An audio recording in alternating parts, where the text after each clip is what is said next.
خوش آمدید. میرا نام ہے وقاص حبیب رانا. مجھے دیکھ پا رہے میرے یوٹیوب چینل پر. آپ سب سے گزارش ہے کہ چینل کو سبسکرائب بھی کریں اور ویڈیو اگر آپ کو پسند آتی ہے تو لائک بھی کریں اور بیل آئیکن کو بھی ضرور دبائیں تاکہ جب بھی کوئی ہم نئی ویڈیو لگائیں آپ کے پاس اس کا نوٹیفیکیشن موبائل پر آئے, آپ ٹیپ کریں اور سیدھے ہمارے چینل پر اور اس ویڈیو پر آپ آ جائیں. ناظرین, معاملہ کچھ اس طرح ہے کہ آج پی ٹی آئی کا جلسہ ہو رہا ہے. 27 سپتمبر ہے, پشاور میں جلسہ ہے. پورے پاکستان سے لوگ وہاں پر پہنچنے کی کوشش کر رہے ہیں. پشاور میں عمران خان کی ایک بیس ہے, یعنی وہاں پہ سپورٹ ہے, وہاں پہ حکومت ہے. میں تو یہ جلسہ ایکسپیکٹ کر رہا ہوں کہ یہ 1 ملین سے کم نہیں ہوگا. 10 لاکھ لوگ اس جلسے میں ضرور شریک ہوں گے. پنجاب میں کچھ رپورٹس اس طرح کی آئی ہیں کہ وہاں پر گرفتاریاں ہوئی ہیں, چھاپے چھپے پڑے ہیں, لیکن اس کے باوجود آئی ایم شیور کہ لوگ پہنچیں گے اور اس جلسے کو کامیاب بنایا جائے گا. مجھے اس میں کوئی شک نہیں ہے, کیونکہ یہ کہا جاتا ہے کہ عمران خان کی بہت زیادہ سپورٹ ہے پاکستان میں. انہوں نے 2024 کے جو الیکشنز ہیں وہ بھی جیتے تھے, 2/3 سے زیادہ جیتے تھے, لیکن ان کو ان کی سیٹس نہیں ملی. تو اگر یہ بات سچ ہے تو یہ جو پشاور والا جلسہ ہے اس میں کم سے کم بھی 10 لاکھ لوگوں کو تو شریک ہونا چاہیے. تو میں تو گن رہا ہوں اور میں دیکھ رہا ہوں اور میں آپ کو اپڈیٹ کرتا رہوں گا کہ اس پر کتنے لوگ شریک ہو رہے ہیں اس جلسے میں. آپ کو خود بھی پتہ چل جائے گا, لیکن آئی ایم شیور, مجھے یقین ہے اس بات پر کہ 10 لاکھ لوگ تو ضرور شریک ہوں گے اس جلسے میں. کیونکہ ہم سوشل میڈیا پہ بھی بہت زیادہ سپورٹ دیکھتے ہیں عمران خان کا, سنتے ہیں ہم, لوگ بڑے پیشنیٹ ہیں عمران خان کے بارے میں. وہ گالیاں بھی نکالتے ہیں اپنے اوپوننٹس کو, برا بلا بھی کہتے ہیں, وہ سارا کچھ ہوتا ہے. اور یہ ہو بھی کے پی میں رہا ہے جہاں پر کوئی مسئلہ بھی کوئی نہیں ہے, تو وہاں پر 10 لاکھ بندے کو لے کر آنا, اکٹھا کرنا should not be an issue. تو لیٹس سی کہ کتنے لوگ جمع ہوتے ہیں, بٹ میں اس پہ یہی کہوں گا کہ 10 لاکھ تو کہیں نہیں گئے. اور جی وہ ہم ایک خاتون ہے شمع جنیجو, اور ان کا ایک ایسا مسئلہ بنا ہے کہ جس نے اس گورنمنٹ کے سر میں درد کر دیا, بلکہ ناک میں درد کر دیا ہے. یہ گورنمنٹ ایک عجیب گورنمنٹ ہے کہ یہ جہاں پر اچھا خاصا بھی کام چل رہا ہوتا ہے اس کا یہ اپنے ہاتھ سے بیڑا گر کر دیتے ہیں. اب یونائٹڈ نیشنز میں یہ وزیر اعظم صاحب ہمارے گئے تھے, ان کے ساتھ ڈیفینس منسٹر تھے, فورن منسٹر تھے, who is also the deputy prime minister, اور وزیر اطلاعات بھی ہیں, اور بھی ان کا کافی لمبا چوڑا وہ جو بھی ہوتا ہے ساتھ لوگ ہیں ان کے. اس میں ایک خاتون ہے جی شمع جنیجو, انہوں نے اپنی تصویریں لگانا شروع کی کہ جی میں یہاں بیٹھی ہوں, وہاں بیٹھی ہوں, I am so happy, I am part of this delegation to UN, اور یہ اور وہ, میں جی اسپیچ لکھ رہی ہوں, میں ڈاکومنٹس, کسی کو رپلائی کرتے ہوں انہوں نے کہا نہیں میں انگلینڈ میں رہتی ہوں لیکن میں ڈاکومنٹس چونکہ سیکرٹ ڈاکومنٹس ہیں تو میں گھر نہیں لے جا سکتی, اس وجہ سے میں اپنے گھر نہیں جا رہی انگلینڈ میں نا. وہ کسی کو بتا رہی تھی, تو لوگوں نے کہا یار this lady is handling secret documents, very sensitive documents. وہ بہرحال جی وہ چیزیں نکلتی گئیں, وہ پتہ چلا جی یہ تو بہت بڑی اسرائیل کی سپورٹر ہیں. انہوں نے پاسٹ میں اسرائیل کے اتنی حق میں ٹویٹس کی ہوئی ہیں کہ وہ میں نے بھی جب دیکھی, مطلب what do I care یا what do you care, آپ کو کیا لگے کہ کوئی شمع جنیجو جی چلی گئی ہے ساتھ, وہ مطلب چلو گئی ہوگی کہ کیا فرق پڑتا ہے. لیکن وہ جب ٹویٹس سامنے آنے لگیں تو میں تو حیران رہ گیا ان کو دیکھ کر. اس میں جی وہ اسرائیل کے کوئی اکاؤنٹ ہے آفیشیل, اس کے ساتھ لگی ہوئی ہیں, وہ ان کو ٹویٹس کر رہا ہے, یہ ان کو ٹویٹس کر رہی ہیں, اور فل مطلب جس کو کہتے ہیں نا کہ وہ شلوم پتہ نہیں کیا کیا بول رہی ہیں, مطلب فل جس کو کہتے ہیں نا پرو اسرائیل خاتون اگر کوئی ہو سکتی ہے تو وہ شمع جنیجو ہے جو ان ٹویٹ سے دکھائی دیتا ہے. تو میں بڑا حیران ہوا, میں نے کہا یار یہ کس طرح ہو سکتا ہے. اور ہمارے وزیر دفاع وہ تو پچھلے دنوں رو پڑے تھے شاذب خانزادہ کے شو پر غزہ کے بارے میں, پیلسٹائن کے بارے میں بات کرتے ہوئے. تو وہ ایک تصویر اب چلی جہاں پہ خواجہ آصف بیٹھے خطاب کر رہے ہیں یونائٹڈ نیشنز میں, اور پیچھے شمع جنیجو بیٹھی ہوئی ہیں. تو لوگوں نے کہا خواجہ آصف کو کہ بھیا آپ ان کو کیوں لے گئے ساتھ. خواجہ آصف نے ایک لمبی چوڑی ٹویٹ کی, انہوں نے کہا میری تو زندگی اور میری جو سیاست ہے اور میرا جو نظریہ ہے وہ تو اینٹی اسرائیل ہے اور پرو غزہ پرو پیلسٹائن ہے. میں تو ان بچوں کا مطلب ایموشنل ہو جاتا ہوں, مطلب میرا تو بس نہیں چلتا میں ان کے لیے کچھ کروں, میرا تو ایک بڑی کنوکشن ہے اس بارے میں. تو مجھے کیا پتا یہ خاتون کون ہے. انہوں نے یہ لکھا, انہوں نے کہا اس کی ایکسپلینیشن دے وزارت خارجہ. اچھا جی, وہ وزارت خارجہ نے ایکسپلینیشن دے دی. وزارت خارجہ نے کہا جی نہ فورن منسٹر نے ان کو بھیجا نہ وزارت خارجہ نے بھیجا, ہمیں نہیں پتا یہ عورت وہاں کیسے پہنچی. تو اب آپ سوچیں کہ وزیر دفاع نہیں لے کر گئے, وزیر خارجہ نہیں لے کر گئے, تو پھر کون لے کر گیا؟ پھر وزیر اعظم لے کر گئے نا. وہاں پر وزیر اعظم صاحب ہے نا, وزیر اعظم از دی ہائیسٹ اتھارٹی دیر, اور وہ خاتون کلیم کر رہی ہیں کہ انہوں نے وزیر اعظم کی اسپیچ لکھی ہے. تو اسپیچ اگر وزیر اعظم کی وہ لکھ رہی ہیں تو پھر وہ وزیر اعظم کی ٹیم میں ہوئی نا. مطلب تو یہی نکلتا نا. اس پر میں نے وزیر اعظم کے جو ایڈوائزر ہیں بدر شہباز صاحب, ان کو بھی میسج کیا, ان سے بھی پوچھا کہ آپ اس پہ کچھ بتانا چاہیں گے. میں نے ان کو 2 سوال بھیجے تھے, انہوں نے مجھے کوئی رپلائی نہیں کیا. پھر میں نے جو وزیر اطلاعات ہیں تارڑ صاحب, ان کو بھی بھیجے, انہوں نے بھی کوئی جواب نہیں دیا. میرے خیال سے ان لوگوں کے پاس کوئی جواب بھی نہیں ہے دینے کو, وہ خود پریشان ہوں گے, یا ہو سکتا ہے کہ انہوں نے سوچا ہو کوئی نہیں کیا فرق پڑتا ہے. لیکن یہ ایک ایسا ایشو بن گیا ہے, کہتا ہے نا shooting in your own foot, یہ انہوں نے اپنے پاؤں پہ کلاڑی مار لی ہے یہ حرکت کر کے. ان کو ایک پرو اسرائیل بندی کو, مطلب کوئی اس کی ویٹنگ ہوتی ہے, کوئی پروسیس ہوتا ہے, وہ دیکھنا چاہیے آپ کس کو لے کے جا رہے ہو. مطلب یہ اتنے, جس کو آپ کیا میں کہوں, اتنے بھولے لوگ ہیں کہ یہ انہوں نے کہا اچھا اب جہاز تو ہم نے بڑا کرا لیا ہے تو چلو سیٹیں پوری کرو. وہ سیٹیں پوری کرتے شمع جنیجو کو لے گئے, ہو از اے پرو اسرائیل وومن, اور وہ کیا آپ ریپرزینٹ کر رہے ہو. وہاں پر اتنی اچھی آپ نے تقریر کی ہے پرائم منسٹر نے, وہ سارا پانی پھیر دیا کیونکہ سارا فوکس شفٹ ہو گیا شمع جنیجو پہ کہ جی آپ ایک پرو اسرائیل عورت کو لے گئے ہو ساتھ.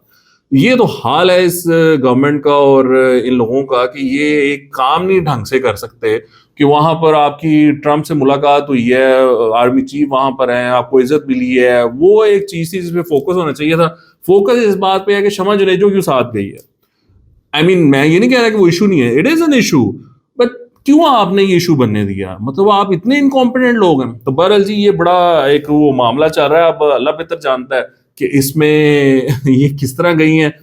یہ تو صاف ظاہر ہوتا ہے کہ اگر فورن آفس نہیں رسپانسبلٹی لے رہا, اگر ڈیفینس منسٹر نہیں رسپانسبلٹی لے رہا, تو پھر رسپانسبلٹی پرائم منسٹر کی بنتی ہے کہ وہ ہمیں بتائیں کہ کہاں پر انہوں نے یہ فیصلہ کیا کہ یہ خاتون ان کے ساتھ جائیں گی اور کیوں یہ فیصلہ کیا. So it is a responsibility of the Prime Minister that he should tell the nation کہ بھیا میں ان خاتون کو کیوں لے کر گیا, ان کو کیا ضرورت پڑی ان کو ساتھ لے جانے کی. اچھا جی, وہاں پر ایک اور واقعہ پیش آ گیا. واقعہ یہ پیش آیا ہے کہ Khawaja Asif who's our defence minister, وزیر دفاع ہیں, انہوں نے ایک انٹرویو دے دیا مہدی حسن کو. پہلے تو مجھے یہ سمجھ نہیں آتی کہ کیوں یہ فیصلہ ہوا, کس نے یہ فیصلہ کیا کہ خواجہ آصف مہدی حسن کو انٹرویو دے گا. کیا ضرورت پیش آئی آپ کو یہ فیصلہ کرنے کی, کیوں آپ یہ چاہتے تھے, یا اس سے آپ کیا نکالنا چاہتے تھے. آپ کو کیا لگا کہ آپ کو کیا فائدہ ہو سکتا ہے اگر آپ مہدی حسن کو انٹرویو دے دیں گے. بھائی اس کو انٹرویو دینے کا مطلب یہ ہے کہ ذرا آ بیل مجھے مار, he is a bull and you are asking the bull to come and hit you. Why would you give an interview to Mehdi Hasan. اس نے پھر وہ انٹرویو شروع ہوا ہے, اس نے پھر جو کی ہے خواجہ آصف کی, انہوں نے کہا یہ ہائبرڈ سسٹم کیا ہے, یہ آپ کے ملک میں کیسا سسٹم ہے. اس نے کہا وزیر دفاع ہیں, آپ آرمی چیف کو فائر کر سکتے ہیں.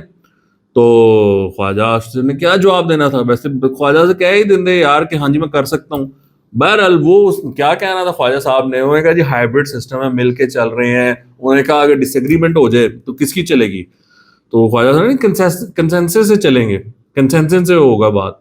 تو وہ اٹ واز ویری امبیرسنگ. اور پھر انہوں نے کہہ دیا کہ عمران خان جیل میں موبائل استعمال کرتا ہے, ٹویٹس کرتا ہے, اور وہ انڈیا, پھر کہہ دیا جی انڈیا سے ان کا وہ ہو رہا ہے. وہ مہدی حسن پکڑ کے بیٹھ گیا. اب اگر عمران خان جیل میں موبائل استعمال کر رہا ہے تو آپ مجھے بتائیں گے اس کی نااہلی ہے, who's gonna stop him. مطلب وہ آپ کا قیدی ہے, آپ کی جیل ہے, آپ جیل میں اس سے موبائل نہیں روک سکتے کہ وہ استعمال کرے. مطلب کتنی فضول بات لگتی ہے یہ کہنا کہ عمران خان جیل میں موبائل استعمال کرتا ہے, اور پھر کہنا جی انڈیا سے استعمال ہوتا ہے. مطلب یہ کیا بغیر پریپریشن کی باتیں. I mean I like Khawaja Asif of course, but you know international level پہ جا کے کیوں امبیرس کرتے ہیں آپ ہمیں, اور کیوں آپ اس طرح کی ڈیسیژنز لیتے ہیں کہ جی اس کو انٹرویو دینا. نہ دو یار, آپ کے پاس کی بات نہیں. اور پھر وہ انگریزی میں ہے تو آپ کی انگریزی بھی پوری ہے, تو وہ پھر مسئلہ ہو جاتا ہے. تو یہ کام نہیں کرنا چاہیے. Was a very embarrassing interview, یہ خواجہ آصف کو نہیں دینا چاہیے تھا. ناظرین میں آپ کو بتاتا رہا ہوں کہ عمران خان پر جی ایچ کیو حملہ کیس چل رہا ہے, جو کہ 9 مئی کا کیس ہے. 9 مئی کو جو جی ایچ کیو پہ حملہ ہوا تھا اس کی پروسیڈنگز چل رہی ہیں, اور میں آپ کو بتاتا آ رہا ہوں کہ یہ کیس بہت کریٹیکل ہے. اس کیس میں عمران خان پر فرد جرم عائد ہوئے بہت عرصہ ہو چکا ہے. بہت سارے گواہان کی گواہی اس میں ریکارڈ ہو چکی ہے. یہ فیصلے کے بہت قریب ہے. اس میں عمران خان نے ایک درخواست دی تھی کہ اس کو روکا جائے, اس کی پروسیڈنگز روکی جائیں, اس بنیاد پہ کہ مجھے واٹس ایپ کی ویڈیو کالز پہ لیا جا رہا ہے اور وہ معاملہ ٹھیک نہیں ہے. دہشت گردی کی جو عدالت ہے اس نے اس کو مسترد کر دیا, انہوں نے کہا جی ایسے ہی چلے گا یہ معاملہ آگے. انہوں نے ایک پٹیشن کی ہوئی ہے آئی تھنک راولپنڈی کورٹ میں یا اسلام آباد ہائی کورٹ میں, تو انہوں نے کہا اس کا فیصلہ آنے تک آپ یہ نہ کریں. تو عدالت نے کہا, جج صاحب نے کہا نہیں بھی میں تو کروں گا, میں تو ریکارڈ کروں گا سارا معاملہ.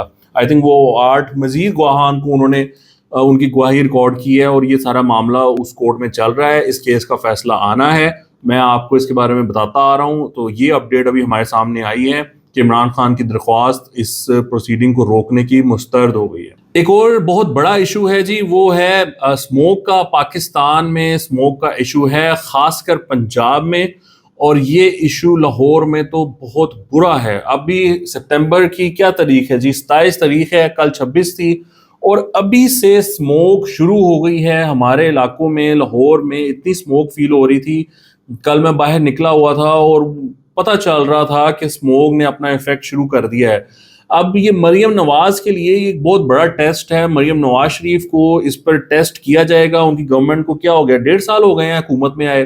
اب 1.5 سال میں انہوں نے کیا کیا ہے اسموک کے لیے, یہ اس سیزن میں پتہ چل جائے گا. اگر یہ اسموک پڑی اور اسموک نے یہاں پر بیڑا گرک کیا لاہوریوں کا, پنجابیوں کا, تو I think this would be an utter and shameful failure for Maryam Nawaz government. تو یہ ابھی ہمیں دیکھنا باقی ہے کہ کیا وہ اس ٹیسٹ میں پاس ہوتی ہیں یا نہیں ہوتی ہیں. بٹ معاملات بڑے خراب ہیں جی اسموک کے. اینڈ میں نے تو ان کو ٹویٹ کر کے بھی کہا ہے کہ آپ کو اس پہ فوکس کرنا چاہیے. آئی ہوپ کہ وہ فوکس کریں, پر مجھے لگتا ہے کہ وہ اتنا کوئی فوکس ہوا نہیں ہے. ایک نکالا تھا کہ گاڑیوں میں سے دھواں نکلنے کا ٹیسٹ کرائیں, وہ کاروائی تھی اور کچھ بھی نہیں تھا اس میں. اب جو گاڑیاں یہاں پر نکلتی ہیں لاہور میں رات کو 11 بجے کے بعد ہیوی ٹریفک کی اجازت ہوتی ہے, وہ ٹرک ٹریلر اور ٹرالیاں, وہ سارا کچھ آ رہا ہے. وہ کوئی ریت لے کر آ رہا ہے, کوئی مٹی لے کر آ رہا ہے, کوئی اینٹیں لے کر آ رہا ہے, وہ گرتی جاتی ہیں, ریت مٹی وہ سارا کچھ گرتا گرتا جاتا ہے. اس نے جہاں جانا ہوتا ہے وہ سارا کچھ چل رہا ہوتا ہے. ڈیزل کے جو ٹرکس آ رہے ہیں وہ بھی آ رہے ہیں, کوئی ان کو پوچھنے والا نہیں ہے, کوئی روکنے والا نہیں ہے. بس یہ جو ایک ڈرامے بازی کی حد تک ہوتی ہے معاملات, وہ کر لیے جاتے ہیں دکھانے دکھونے کے چکر میں, خبر لگ جائے, تصویر بن جائے, یہ سب تک. لیکن پریکٹیکلی مجھے اتنا کچھ نظر نہیں آ رہا. تو یہ ان کو بڑا اس پہ دھیان کرنا پڑے گا اور اس پہ بڑی محنت کرنی پڑے گی, تبھی جا کر یہ جو اسموک کا ایشو ہے یہ کنٹرول ہوگا. لیکن مجھے فی الحال ان کا وہ فوکس نظر نہیں آتا. لیٹس سی یہ سیزن میں جا کے کیا ہوتا ہے. بٹ مجھے بڑے برے خدشات ہیں کہ ہمارے ساتھ پھر وہی ہوگا, ہمارے پھر پھیپھڑے خراب ہوں گے, ہم لوگ پھر بیمار ہوں گے, آنکھیں ہماری جلیں گی, گلے خراب ہوں گے, وہی عذاب سے ہمیں پھر گزرنا پڑے گا. آئی ہوپ کہ ایسا نہ ہو, لیکن مجھے لگتا نہیں ہے کہ انہوں نے کچھ اتنے اچھے انتظامات کیے ہیں. کل پاکستان اور انڈیا کا میچ ہے جی, اور وہ فائنل ہے ایشیا کپ کا. اس کے پیچھے بڑی کنٹروورسی چلتی آئی ہے. اب نئی کنٹروورسی یہ ہے کہ آج ہفتے کے دن دونوں کپتانوں نے ٹرافی کے ساتھ ایک پریزنٹیشن دینی تھی, تصویر لی جاتی ہے, اور وہ بھی کینسل ہو گئی ہے. آئی تھنک وہ ماحول ہی اس طرح کا بنا ہوا ہے چونکہ انڈینز نے ہمارے ساتھ ہاتھ نہیں ملائے, اور اس کے بعد پھر حارث رؤف نے وہ 6-0 کے اشارے کیے اور صاحبزادہ فرحان نے تو گن ہی چلا دی. اس کے بعد ان دونوں پہ کاروائی ہوئی, سوریہ کمار یادو کو بھی فائن کر دیا گیا, حارث رؤف کو بھی فائن کر دیا گیا, صاحبزادہ فرحان کو وارننگ دے کے چھوڑ دیا گیا. تو آئی تھنک وہ ماحول اب, اور کیونکہ ہینڈ شیک بھی نہیں ان لوگوں نے کی ہے ہم سے, تو آئی تھنک وہ ماحول اس طرح کا بنا ہوا ہے کہ وہ اب تصویر لینا کینسل ہو گیا. سلمان علی آغا پریس کانفرنس آج کریں گے پاکستانی وقت کے مطابق 7 بجے. لیٹس سی وہ اس میں کیا کہتے ہیں. بہرحال یہ معاملہ ہو گیا ہے کہ وہ اب ٹرافی کے ساتھ تصویر نہیں لی جا رہی. فی الحال کے لیے اتنا ہی, آپ کو اپڈیٹ کرتے رہیں گے. آپ کے دیکھنے کا بہت شکریہ. خدا حافظ.